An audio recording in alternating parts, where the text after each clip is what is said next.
日本には昔から語り部という人がいましたよね。やはり写真家がね、現代の語り部として人間が決して忘れてはならないこと、人間がしてはならないこと、語り継いでいかなきゃならないんじゃないかというふうには思います。Hi there.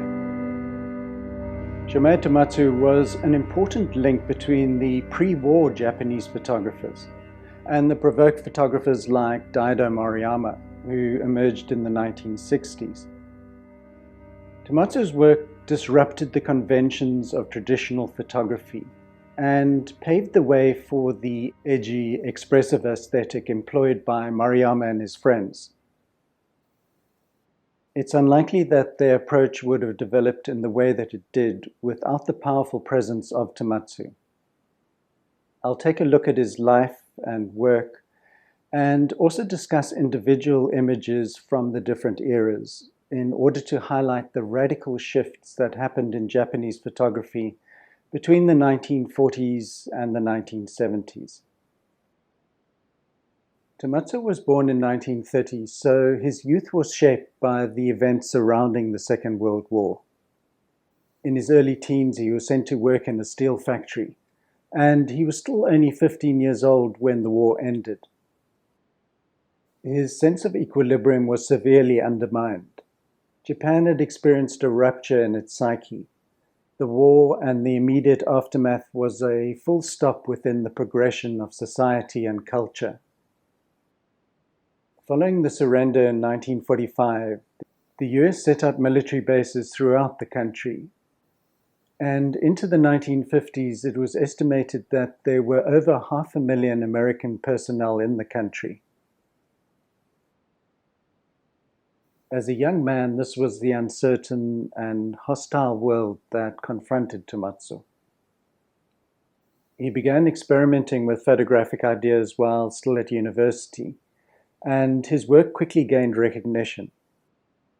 Most of the photographers that he was interacting with were working in the formal documentary tradition that was aligned with the European humanistic approach to social observation.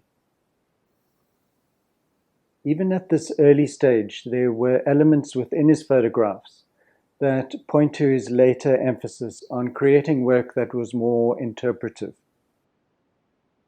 Around him, Japanese society was experiencing social uncertainty and political upheaval.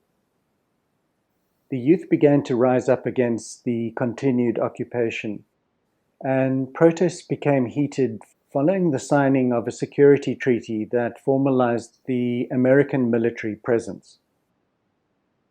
Tomatsu began photographing the impact of Americanization on Japanese culture, with an emphasis on the military bases around Yokosuka.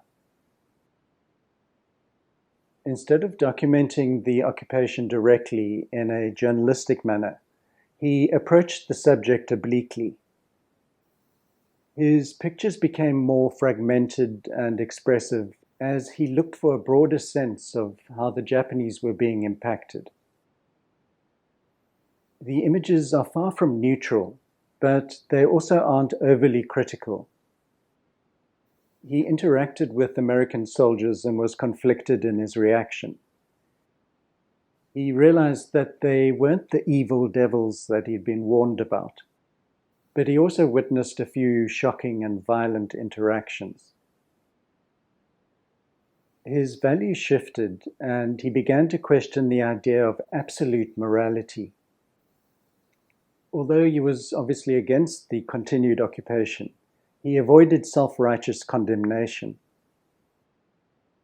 The lens through which he viewed the world was filled with ambiguity and questioning. The title of his book, Chewing Gum and Chocolate, refers to the imbalanced dynamic between the citizens and the occupiers. The American soldiers often handed out these cheap army rations to the local children. They became symbols of the infiltration of American influence and values into Japanese society and culture. A decisive shift in Tomatsu's photographic practice came with his long-term engagement with the legacy of the atomic bomb. He initially visited Nagasaki in 1960 and started photographing survivors. He would travel back and forth to pursue this work, but eventually moved there to deepen his engagement with the subject. Tomatsu was exploring the trauma of the event in a symbolic manner. He chose to communicate what he was seeing and feeling by making photographs of objects and details that remained after the blast. He focused on things like melted bottles, disfigured objects, and the bodies of survivors that had permanently been transformed. His pictures demonstrated a move away from objective documentation toward a poetic, associative language. These individual fragments are representative of the broader trauma. It's obviously impossible to fully represent the enormity of the atomic experience in a single photograph, but this image gets pretty close. It's often referred to as simply Nagasaki 11/02/1961. The hands are frozen at the time when the extreme heat warped and partially melted the wristwatch. There are so many metaphors that can be drawn from this image, but it emphasizes the instant of the catastrophe and the permanent rupture within time. Japan and the world as a whole was never the same after this moment. This is probably a good time to compare Tomatsu's approach with that of a photographer whose work epitomizes the pre-war Japanese aesthetic. Ken Doman believed that photography should document the truth in a direct manner. He promoted what he referred to as absolute realism. These images of Nagasaki would probably fall into the genre of photojournalism. He said, "As a photographer, my passion is to stop time and capture just that moment." While he was interested in what happened in Nagasaki, Tomatsu was searching for images that conveyed what it felt like for those who had lived on after the blast. In these two photographs, he's focusing on fragments that are symbols of the greater trauma. Framing, texture, lighting, and abstraction dominate this aesthetic, and the images are deeply shocking because they force us to engage with the physical damage and pain that was inflicted. 人間の手とは思えないようなね皮膚ですよね。絶句してしまってこっちの方呆然と立ちすくんでたっていう感じですね。撮っていいかどうかっていうことを、そうそう。そしたら福田さんに叱られましてね、なぜ早く撮らんのって、あんたは私の写真撮りに来たんだろうって言ってね叱られましてね、ではっと我に返ってですねそうだ撮らなきゃと思ってね。Through this work, he was questioning and changing what was allowed in photography. His images moved the medium out of the realm of the objective observer into something that was more uncertain, emotional, and open to interpretation. Therefore, the significance of this work is that he established a new viewpoint for responding photographically to the world. Instead of a humanistic, say, Magnum Photos type response, he was producing something that was more personal and politically ambiguous. In the 1960s, his work expanded and he addressed the cultural impact of the Americanization in Japan, particularly in Okinawa. Here, his aesthetic became more experimental, high contrast, off-kilter compositions, and he embraced ambiguity. Tomatsu began choosing mood, texture, and psychological intensity over clarity and documentation. Already at this time there was a back and forth or interchange of influence between Tomatsu and the Provoke photographers. They had originally integrated his willingness to be subjective and expressive, but he in turn absorbed the psychological intensity of photographers like Mariyama.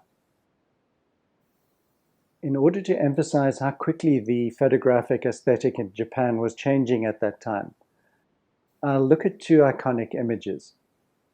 Tomatsu's picture of a melted bottle photographed in Nagasaki, and Daido Mariyama's stray dog.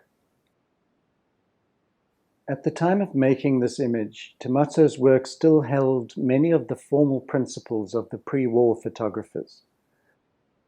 The bottle is centrally placed, so it stabilizes the image.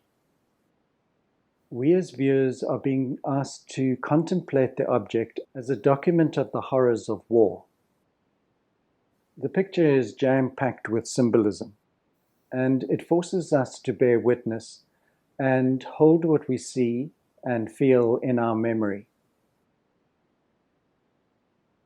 Mariyama's famous image of a stray dog is snatched rather than composed. He makes no attempt to present reality in a straightforward manner. The contrast is intensified, the whites are blown out, and the blacks are dense. We aren't being asked to respond to the dogness of the subject. Rather, the animal becomes representative of a jumble of feelings, like uncertainty, isolation, and weariness. The image is highly charged, but Mariyama isn't fixing its meaning. When one places it within the context of his other Tokyo pictures, this image becomes part of his broad response to the intense changes within Japanese society. Tomatsu was still attempting to communicate meaning in his picture, while Mariyama questions whether meaning can be stabilized at all. Within the story, two exhibitions were staged that help shape Tomatsu's work and the trends within Japanese photography as a whole. In 1957 in Tokyo, the Eyes of 10 exhibition featured 10 photographers who rejected traditional objective photography. 6 of these 10 photographers, including Tomatsu, were central to the Vivo collective. They all had very different styles, but were blending documentary towards something that was more personal and artistic. They shared a base with an office and a darkroom, and they set out to showcase their work in innovative ways, avoiding the conventional publishing companies. Another Tokyo exhibition held in 1968, called A Century of Japanese Photography, was also a significant milestone. Tomatsu was the head of the curatorial team that put the exhibition together, and it positioned the younger photographers against the pre-war generation. It emphasized the break in aesthetic and convinced the Viva photographers that they should continue their radical rethinking of Japanese photography. Tomatsu said at the time that it was important to cast out the evil spirit of reportage. In recent years, there's been a number of exhibitions and books comparing the work of Tomatsu and Diado Mariyama. I'll run a few clips at the end of the video, but thanks for watching, and I'll see you next time.